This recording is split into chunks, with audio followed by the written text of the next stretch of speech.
Meski pemerintah Kota Banda Aceh telah menetapkan statusnya tanggap darurat corona sejak beberapa hari lalu, pelaksanaan sholat Jumat di Masjid Raya Baitur Rahman Kota Banda Aceh hingga hari ini masih berlangsung seperti biasanya. Para jemaah pun terlihat masih tetap pada di dalam masjid melaksanakan sholat Jumat berjamaah. Meski ada satu orang yang dinyatakan positif COVID-19, pasien dalam pengawasan atau PDP meninggal dunia di RSUZA saat menjalani perawatan tim penanganan COVID-19 di ruang RICU RSUZA Banda Aceh belum berpengaruh terhadap pelaksanaan sholat Jumat berjamaah di Masjid Raya Baitur Rahman Kota Banda Aceh. Majelis Permusyawaratan Ulama atau MPU Aceh hingga saat ini masih belum mengeluarkan himbauan atau pernyataan resmi terkait pelaksanaan sholat Jumat berjamaah di Aceh, sehingga jemaah di Kota Banda Aceh masih tetap menjalankan ibadah sholat Jumat seperti biasanya.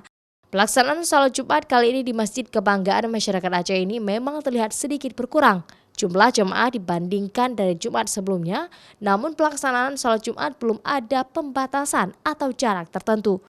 Seperti diketahui, jumlah PDP Corona di Aceh terus bertambah menjadi 38 orang.